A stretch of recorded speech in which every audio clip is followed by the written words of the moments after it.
Hello po. Share ko lang po itong nabili kong sa TikTok shop, smartwatch.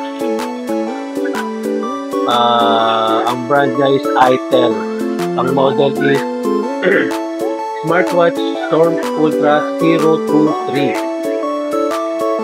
023, ayun. Ito po yung sale niya na katunayang original siya ng ITEL. Ayan. Meron siyang pulse watch. Tapos metal frame. Naka-metal frame siya. Tapos 100 plus yung sports modes niya.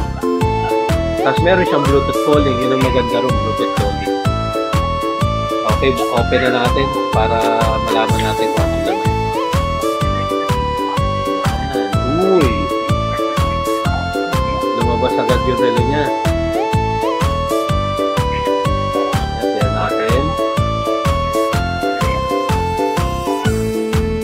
Ganda niya guys ha. In fairness. Dati na ako nagkaroon ng smartwatch. Yung sa Huawei Fit. Maganda yun. Ito. Tatry natin to kung maganda. Tapos kung paano pag-connect tsaka yung mga function na ito. Tingnan natin. Yan. Alam mo, naka-tilt pa siya. Oh, metal frame. Metal frame siya. Uy! Metal frame. Tama lang yung bigat niya. Tapos yung magnetic charger niya. Yan yung magnetic charger niya. Ito ang kagandahan dito. Itong kanyang warranty. Ayan, no? 12 months. Diba? Kung ano tanong mangyari, manufacturer sa problem, maisosolve. Okay, ayan. Open natin. Yan natin yung itsura niya. Yun, nagbabibrate siya. Ano, Ultra Smartwatch Storm. Wow! O, diba? Ganda, oh. Oh. Parang akala mo naka-AMOLED, pero yung sabi sa ibang hindi naman daw AMOLED. Pero parang siya naka-AMOLED. Glass din siya, then metal frame, rubber yung insert niya. Itong sa gilid, guys, ito, pag inikot mo yan, diyan ka mamimili ng mga different kinds of watch face kung tawagin sa smartwatch. May analog, may digital, tapos pwede ka rin mag-create ng sarili mo. Pwede picture mo, picture ng anak mo, picture ng tao mo, picture ng family mo. Pero sa akin, ang preferred ko ito, napaka-simple yan na. Tapos sa main menu, ito yung shortcut niya. Pag sinwipe mo sa kaliwa, nandiyan yung settings, heart rate, games calculator, tapos yung activities, then yung sa baba, yan is notification, mga message pag sinwipe mo sa baba.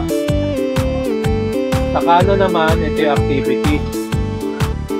Ito yung mga activities, ayan, no?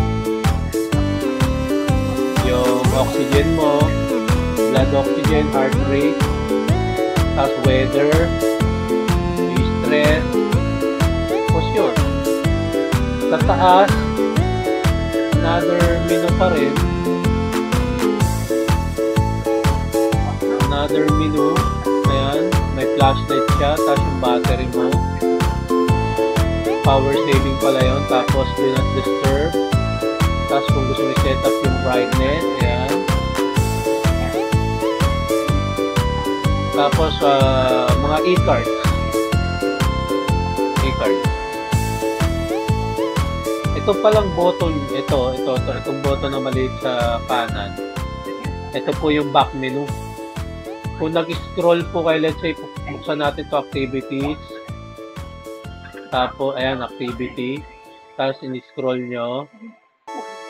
Pagka pindot nyo yung kanan, doon lang siya pupunta, hindi siya magme-main menu. Ayan, doon pa rin siya bumalik, diba? Sa settings, let's say, display. Punta ka sa display, tapos brightness. Tapos mag-back ka, doon siya pupunta pa rin sa display.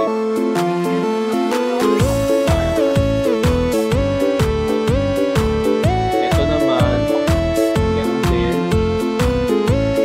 Maganda siya. Glass yung salamin, tapos metal yung ano niya, yung frame.